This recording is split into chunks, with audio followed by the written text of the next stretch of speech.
Hello and welcome to VideoAsk Voyagers. My name's Grace, I'm from the VideoAsk community team and I'm very happy to be back here presenting another episode for you.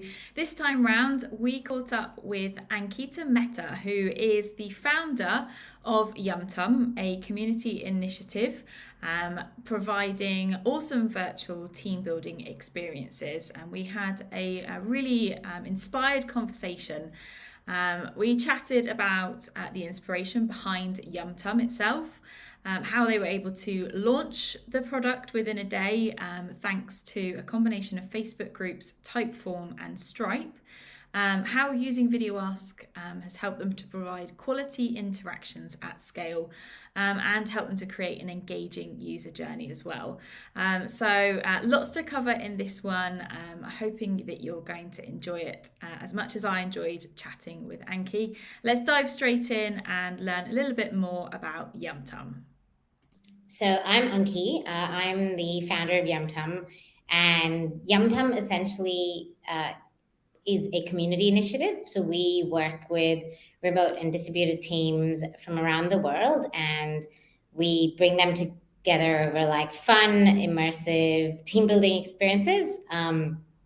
And essentially, how it all started really was when the pandemic first hit us.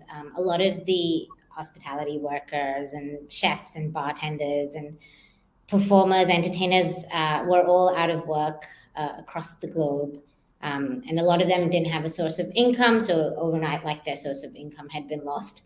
And at the same time, of course, a lot of us were working remotely with no contact with our family, friends, or colleagues, stuck at home for weeks, like experiencing loneliness and isolation. So, and I guess I sort of always yearned to run a community initiative.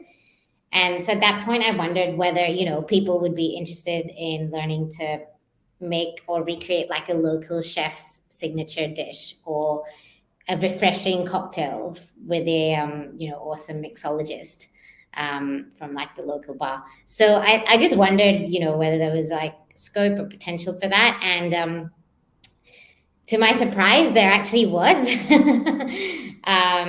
So essentially, we started to connect teams with like, local performers and bring them together over these awesome experiences, and also at the same time provide like a source of income for a lot of these people that were impacted. So yeah, that's sort of a bit of a background around how we all started. And yeah, now we work with a lot of different tech teams around the world, and we run a lot of we run like heaps of different experiences for them. So you're based in Sydney in Australia. That is correct. When you first had this idea, were you just did it sort of just stay within kind of like the Sydney area and then it kind of expanded as you grew, or did you kind of have people from all over the place that were interested from the beginning? So no, I mean, initially it was very Sydney based. And like, so when I started, I'll tell you about the story about, it'll be awesome to share a little bit about how like we got working like with Typeform and everything. But essentially the three tools I started with was Typeform, Facebook groups, and Stripe. And so Facebook groups was within the like local community. So it was sort of like local restaurants, that people were aware of and were like, hey, like, do you want to learn to make Lee's dumplings from, the like Dippin' Dumplings restaurant type place. So it sort of started like very locally and people knew the restaurant. And then soon a lot of the people that we were running these experiences were also managing teams. And that's how we sort of worked our way through just working with a lot of different types of teams. So already an incredible story, being able to provide people that suddenly found themselves out of work with an outlet and a platform to be able to showcase their skills. It's just incredible. So we wanted to hear a little bit more about how Typeform and then VideoAsk played a part in that. So let's dive back into the conversation and hear a bit more about that from Anki. Well, so I've been a fan of Typeform for years, and I've always been using it for like lots of different projects. So when this, I guess when, the idea first came around, I wanted to keep it quite simple, get the ball rolling quickly, because people were, I wanted to start like helping them out, making an impact soon. And I was like, how can I get this together really quickly? And luckily at the time, Typeform was offering like a 3 months free for anyone working on like COVID-19 related projects. And so I applied to the initiative outlining like the project I was looking to run and launch. And honestly, I am so grateful to Typeform for being able to launch this literally like within a day, and to start taking bookings for like these, these chefs and bartenders and artists that were impacted from literally day one. So I literally had like a little timetable with like, form links, Typeform links to the different cooking, to the different classes, and like with a Stripe integration. And I just posted those in like the local Facebook groups, and like literally we was starting to see people like, oh yeah, this sounds so fun. So like to launch it like within a day with the help of Typeform, honestly, it wouldn't have been possible because it's just so slick and easy to integrate and build everything. So that's how, yeah, how it started. So that was just amazing.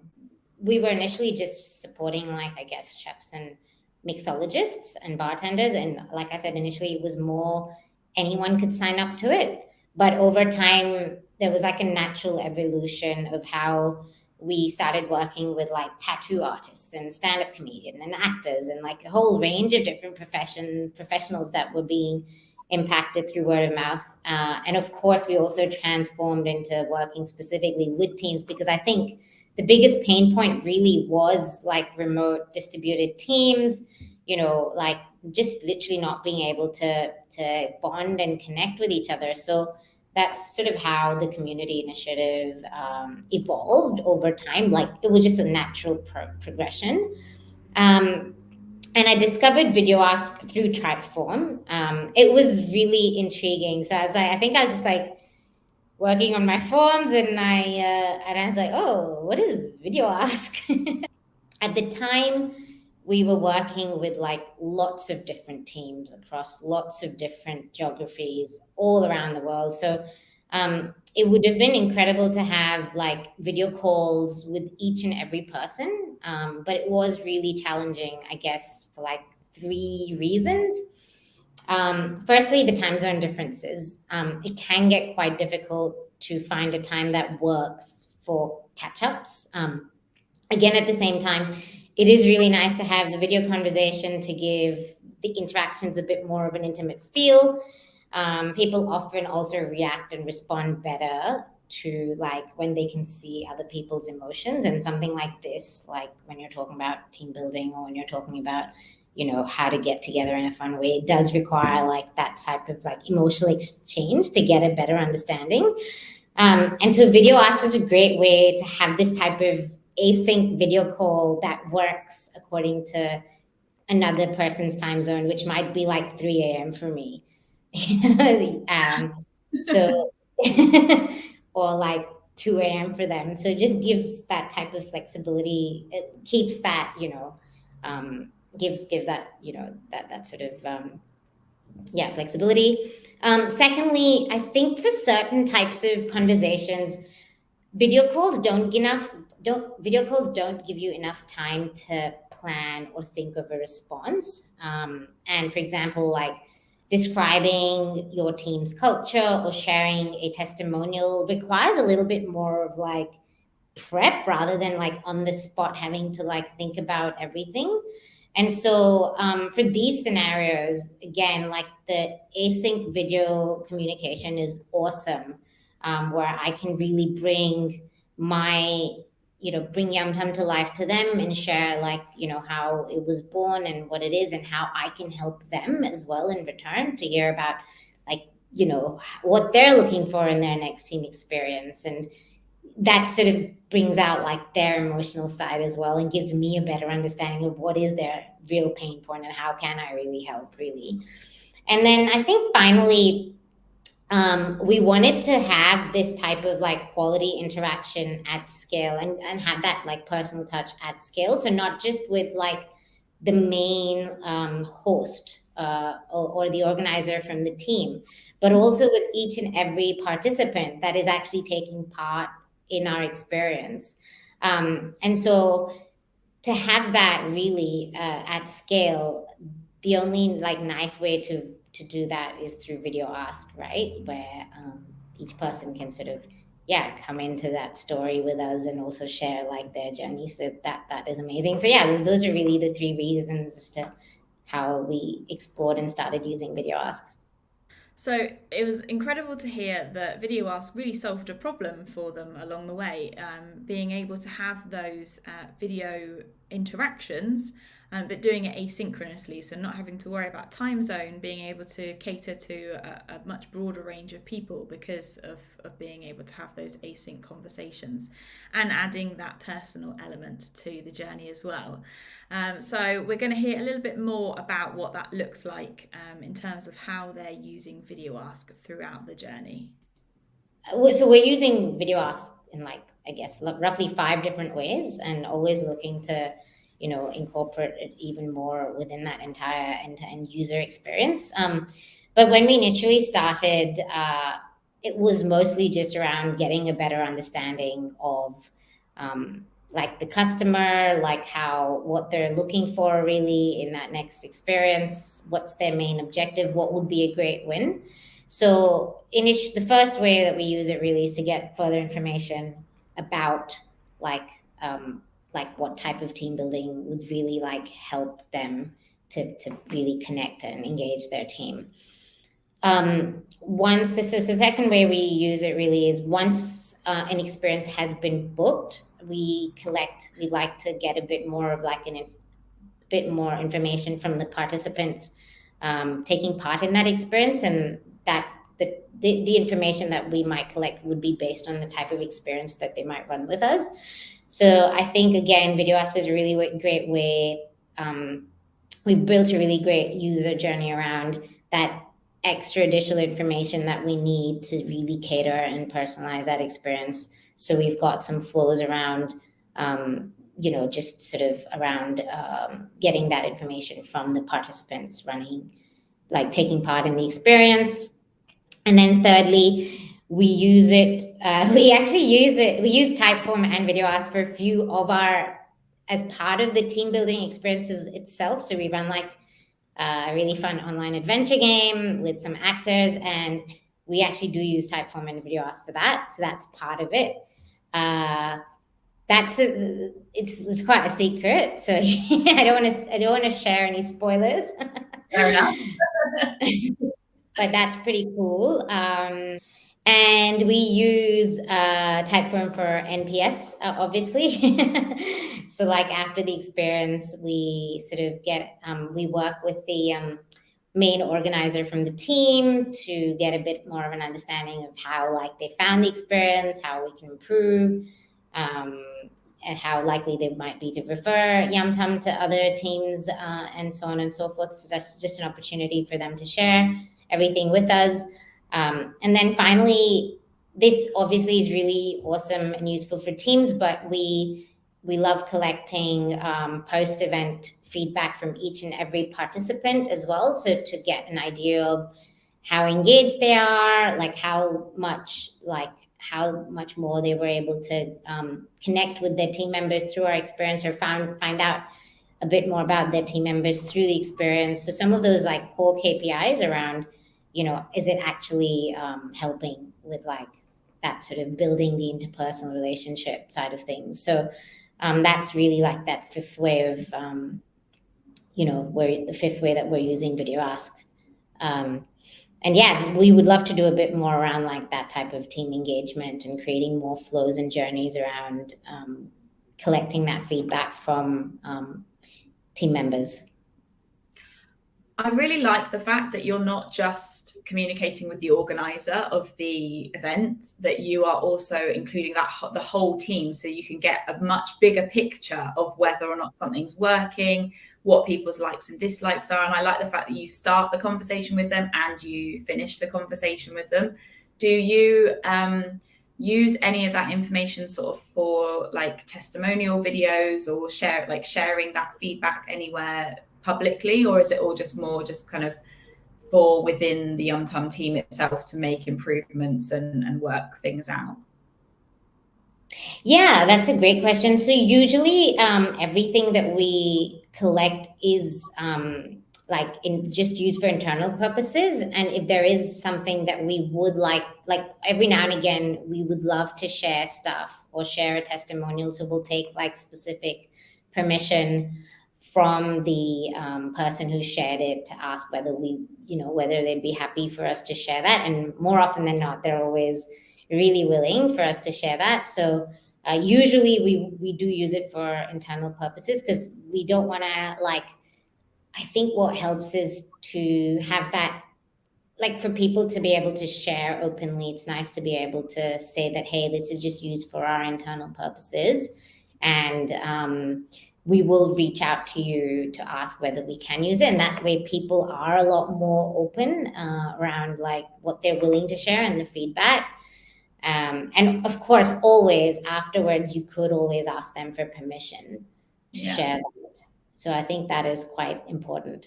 So it was really good to learn so many different ways, first of all, that they're using VideoAsk and Typeform along the way, not only for sort of engagement and feedback purposes, but also within the experiences themselves. As Anki said, it's hard for her to kind of give examples of what that looks like without giving the game away literally too much. But she did put together a quick video just walking us through one particular example of how they're using VideoAsk. So we're going to have a little watch of this now and just learn a little bit more about the superhero experience that they offer. One really fun virtual experience that we run is called the League of the Superheroes. In this experience, team members learn to transform their colleagues into a superhero character. This experience is led by an incredibly talented comic book illustrator who takes the team members through step by step through the process of creating superhero characters, building their personality and their superpowers and traits. It's a super fun experience. And by the end of it, obviously, team members learn how to sketch superheroes and also get an awesome poster of all the amazing superheroes on their team. So we use, like I said, VideoAsk quite extensively and absolutely love it. In this particular VideoAsk, we've used it to engage the participants prior to the League of the Superheroes experience. Mostly to collect some fun facts and trivia and interesting things about individuals that could help the person who's joined them.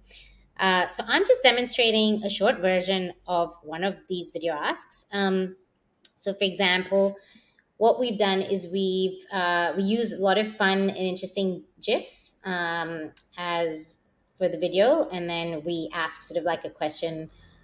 We overlay a question on top of it.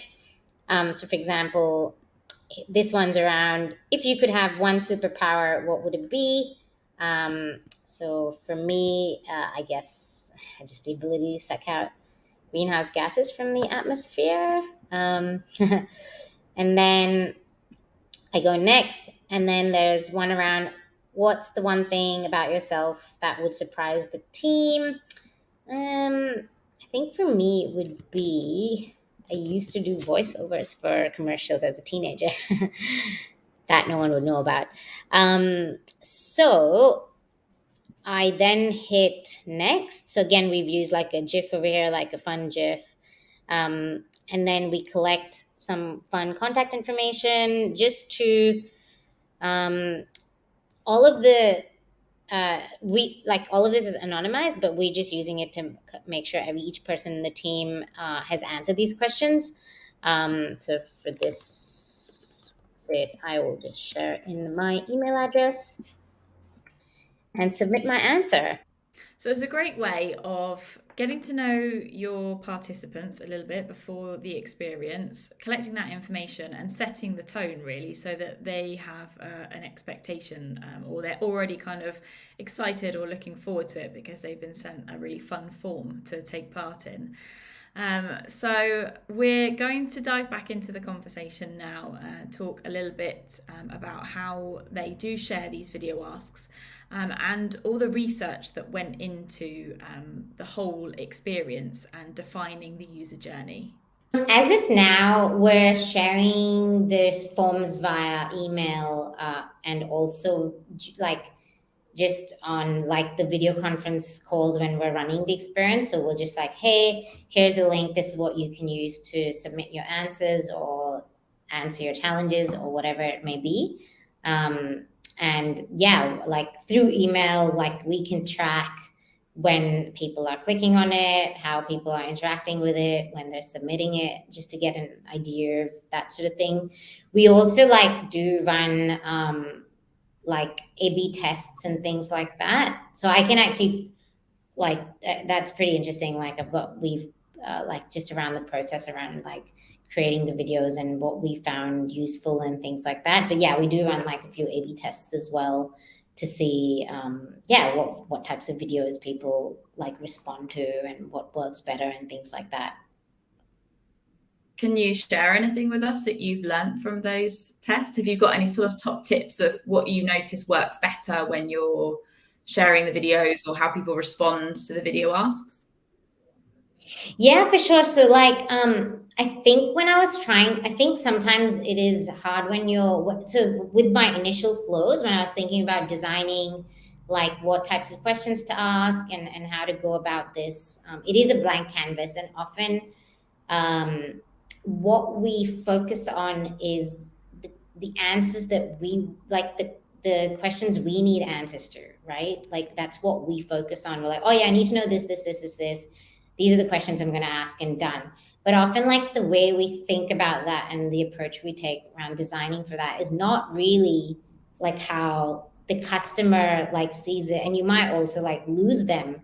So what initially I did was I had a few, and I wanted it to be like a natural conversation. So it was really helpful to have like 4 or 5 like face-to-face or like real video conferences with the customers early on, just to get an understanding of what are the types of questions that they have in their mind. How does the conversation naturally progress and flow? And I've made a few notes around that, got a better idea around what would a good flow look like, and incorporated those learnings into my actual like video ask flow. So it didn't feel that forced and it was a bit more like natural coming from them. That really helped a lot. And give it a bit more of a better structure around, like how we can progress through some of those things. And then secondly, I, of course, like, because product manager, you can't really escape this, but I did do quite a bit of like user research upfront to get an understanding of some of those initial pain points. So along with like the conversations that I had early on, just a bit of like user research to clarify my thinking or my hypotheses around why are they coming to us? What are they really looking for? And what would give them like confidence in terms of from choosing a provider. And then finally, of course, I was really camera shy. So yeah. I know it doesn't come across as I probably don't come across as camera shy. When I first saw one of your videos to support, I was thinking, oh wow, like she's very natural and she's obviously very comfortable with being on video and using the product and everything. I would have had no idea that you were shy about it. So yeah, no, initially I guess I was a tiny bit camera shy, and I really wanted to, but I just really wanted to like make sort of, I guess, connect better, and you can only do that through videos. And so I did take a few videos and shared it with like different customers and shared it also like with my friends, got a bit of feedback early on around how I came across and how friendly it was, or how confident are you in what I'm saying? Like, do you trust me? is it coming across as being friendly, etc. So that really helped to get that feedback, which of course also I put together like a lot of different A/B tests to see which one worked best. So yeah, those three things really helped. So it was awesome to hear all that information that Anki collected. It was really worthwhile, her taking the time to do the testing and get the research and practice being in front of the camera. It all paid off. So I think it's some great advice coming from her at the moment. So we're nearly at the end of the conversation. Just one final thing that I wanted to share with you all as she chats a little bit about making those decisions to use Typeform and VideoAsk and really leveraging the tools. These are both really powerful tools. Like the amount that you can do with them in terms of not just like streamlining your process, but also in terms of providing an awesome experience to your customers and other people that are using your product is just insane. So I think like really thinking about your end-to-end journey, how you're sort of what you're doing right now, how that journey looks for you, and really mapping that out, and also thinking about how you could basically improve that by focusing on things like the personal interactions, the experience for them, and things like that. Just focusing around that. You can start to really see like where these tools might fit into your journey within your end-to-end journey, whatever that tool may be. But for me, I think those would probably be VideoAsk or Typeform. And like before transitioning, just starting to make those like real tests around like, hey, whether a current way of doing things versus transitioning and starting to use this tool as well, and seeing how like that impacts you and how that benefits you and benefits your business. So I think there's so many numerous ways and so many different use cases and user flows that you could be using and really leveraging the tools to make it better for your business. But having like that clear structure and detail around identifying what part you want to start with and then testing that out and then slowly transitioning to that can be a really good way to start thinking about that process. Because like at the end of it, like that end-to-end experience is what people would remember, and how easy it is to be able to do that, how engaging it is for them to be able to share that with you is eventually what people will really think of. And so like if you've made the effort and if you've taken the time to make it interesting, to make it unique, to make it different, that eventually is what people that's what will stand out versus everything else. So you could really share your story, share what you're trying to convey, your messaging. You could really use these tools to the full potential to bring that across in a really concise, succinct manner, and basically get your message and story across in that form. And I'm more than happy for anyone that's starting out in their journey of transitioning or transforming their sort of flow using one of these products. More than happy to answer any questions, basically for other founders or anyone else wanting to get comfortable or share any other use cases around how it could help. So more than happy to help with that as well, really, because there's the opportunities are just like the sky is the limit. Well, a great way to end the conversation there. The sky really is the limit. I want to say a massive thank you to Anki for chatting to me and sharing the Yum Tum story. It was really inspiring. And thank you for watching another VideoAsk Voyagers. We will, of course, be back with another episode very soon.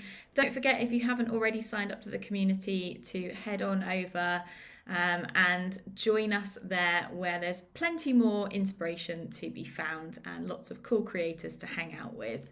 For now though, that's it from us, and I will